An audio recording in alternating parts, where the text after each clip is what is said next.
এইবার রোজার আগেই আমি ভেবে রেখেছিলাম যে পুরো রমজান মাস জুড়ে আর ঈদে কোনো রকম প্রেশার নিব না, ভিডিও রান্না বাড়া গোছানো সবকিছু মিলিয়ে একেবারে কোনো প্রেশার নিয়ে কাজ করব না, যতটুকু না করলেই না ওইটুকুই করব। আলহামদুলিল্লাহ ঠিক সেইভাবেই কিন্তু আমি আমার রমজান ঈদ সেভাবেই হচ্ছে সবকিছু পার করেছি একেবারে স্মুথলি, কোনো প্রেশার ছাড়াই। পুরো রমজান মিলে হয়তো আমি দুইটা কি একটা মাত্র হচ্ছে লং ভিডিও বা বড় ভিডিও শেয়ার করেছিলাম, যেটা কিনা আমার রমজান মাসেই করা। টুকটাক কিছু ভিডিও আছে, ঈদের ভিডিও আছে, টুকটাক আমরা ঈদে ঘুরতে গিয়েছিলাম সেই ভিডিওগুলো আছে, সেগুলো হয়তো আস্তে আস্তে আমি আপনাদের সঙ্গে শেয়ার করব। আসসালামু আলাইকুম, কেমন আছেন সবাই? আশা করছি সবাই অনেক অনেক ভালো আছেন। আলহামদুলিল্লাহ আমরাও ভালো আছি। আজকের ভিডিওটি ছিল আমার রোজার ভিডিও, টুকটাক কিছু ভিডিও করে রেখেছি সেগুলোই আপনাদের সঙ্গে শেয়ার করছি। ওই যে বললাম রোজার মধ্যে আর শেয়ার করা হয়নি, তার মধ্যে তো ঈদ চলে গেল। ঈদের মধ্যে সবার সঙ্গে হচ্ছে সময় কাটানো, ফ্যামিলির সঙ্গে সময় কাটানো, ঈদের ঘোরাঘুরি সবকিছু মিলিয়ে চিন্তা করেছি ভিডিওর এই অপশনটা থাক, পরবর্তী সময়তে যখন ফ্রি হব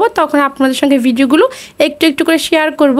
এই তো সবকিছু সেরে কিন্তু ফাইনালি হচ্ছে ফ্রি হয়ে গেছি, আর এখনই হচ্ছে ভিডিওগুলো শেয়ার করছি। প্রথমের ভিডিওগুলো কিন্তু আমার হচ্ছে শপিং এর ভিডিও ছিল। আমরা কিন্তু এবার 2 দিনে হচ্ছে একেবারে ফুল কমপ্লিট শপিং করে ফেলেছি, আর ওই দিন হচ্ছে বাইরে ইফতার করেছিলাম। আর বাইরে গেলে আমি একেবারে হচ্ছে ভিডিও করতে পারি না, আমার জন্য আমার রান্না বাড়ার ভিডিওটা একেবারে বেস্ট, একেবারে এলোমেলো ভিডিও। যাই হোক ওইটা ছিল আমার ওই দিনের ভিডিও, আর এখন যে ভিডিওটা দেখতে পারছেন এটা হচ্ছে তার পরের ভিডিও। এই ভিডিওটা দেখে হয়তো বুঝতে পারছেন যে ঈদের হচ্ছে ক্লিনিং এর কাজ চলছে, সবকিছু ধুয়ে মুছে পরিষ্কার করে নিচ্ছি। এই কাজগুলো আমি রোজার আগেও করেছিলাম, সেটারও হয়তো একটা ভিডিও শেয়ার করেছি। অনেক দিন হয়ে গেছে, ঘরে আবারও হচ্ছে ডিপ ক্লিন করে নিয়েছি ঈদের জন্য। আর এইবার ঈদে হচ্ছে আমার ভাসুর আসবে, আমার ভাসুর হচ্ছে আমাদের সঙ্গে ঈদ করবে, যার কারণে 25 রোজার পর আমি সবকিছু একেবারে ফাইনাল লুক মানে কমপ্লিট করে ফেলেছি। এই তো পুরো ঘর একেবারে ঝাড়া মোছা দিয়ে সবকিছু কমপ্লিট করে ফেলেছি। বেড দেখেন, এই যে এটা হচ্ছে আমি গোছাচ্ছি, আরো গোছাবো, কিছু কাজ এখনো বাকি আছে। আর এই যে গাছটাকে হচ্ছে ঘরে নিয়ে আসলাম ঈদ উপলক্ষে, আর টুকটাক অনেক কিছু করেছি,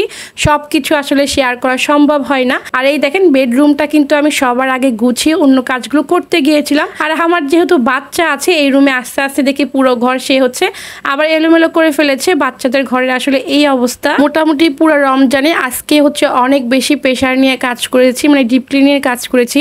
আর কাজগুলো যেহেতু আমি একা একাই করি সারাদিন হচ্ছে ওইভাবে আর কোনো রান্নাই করিনি। আর এখন কিন্তু অনেক বেশি গরম পড়েছে, আমরা হচ্ছে রোজা একটু ঘোরাঘুরি করেছি, প্রচুর আইসক্রিম আর ঠান্ডা পানি খেতে খেতে আমার গলাটা একেবারে বসে গেছে। আমার ভয়েস হয়তো আপনাদের কাছে একটু অন্যরকম লাগতেই পারে। এর আগে পুরো ঈদের পর থেকে 2 দিন 3 দিন চলে যাচ্ছে আমি একেবারে ভয়েস দিতে পারতেছি না। ভয়েস তো দূরের কথা, কোনো রকম হচ্ছে কথাই বলতে পারতেছিলাম না। যাই হোক সারাদিন যেহেতু অনেক বেশি ব্যস্ত ছিলাম আর অনেক বেশি হচ্ছে কষ্ট হয়েছে আর কি, আর এখন কিছুই করতে মন চাচ্ছিল না, যার কারণে হচ্ছে শর্টকাট বা ফাঁকিবাজি রান্নাটা করে ফেলতেছি। আর দেখা যায় ইফতারের পর হচ্ছে আমরা ভাত খাই না, এই রান্নাটা করতেছি একেবারে সাহারির জন্য। তো যাই হোক এই যে ডিমগুলো এইভাবে হচ্ছে প্রথমে ভেজে নিয়েছি, তারপর একটু পেঁয়াজ মরিচ কষিয়ে ডিমটা দিয়ে দিব। এই রান্নাটা একেবারে হচ্ছে সহজ, আমার মনে হয় ওইভাবে শেয়ার করার মতো কিছুই নেই। বাট এই ভিডিওটা যেহেতু করে রেখেছিলাম, ঈদের প্রায় 4-5 দিন চলে যাচ্ছে, সবাই হচ্ছে ঈদের ভিডিও শেয়ার করছে, আর এখন আমি হচ্ছে রোজার ভিডিও শেয়ার করছি। রোজার ভিডিও আমার কাছে বেশি নাই, বেশি একটা ভিডিও করা হয়নি, 2-1টা ভিডিও আছে, ওগুলো হয়তো শেয়ার করব।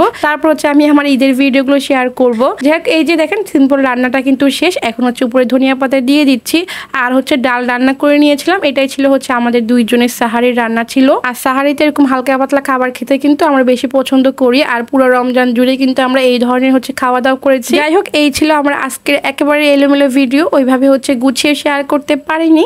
তারপরও কার কাছে কেমন লেগেছে অবশ্যই জানাবেন। আর সবাই ভালো থাকবেন, সুস্থ থাকবেন, দেখা হয়ে যাবে আবারও। সেই পর্যন্ত সবাইকে আসসালামু আলাইকুম, আল্লাহ হাফেজ।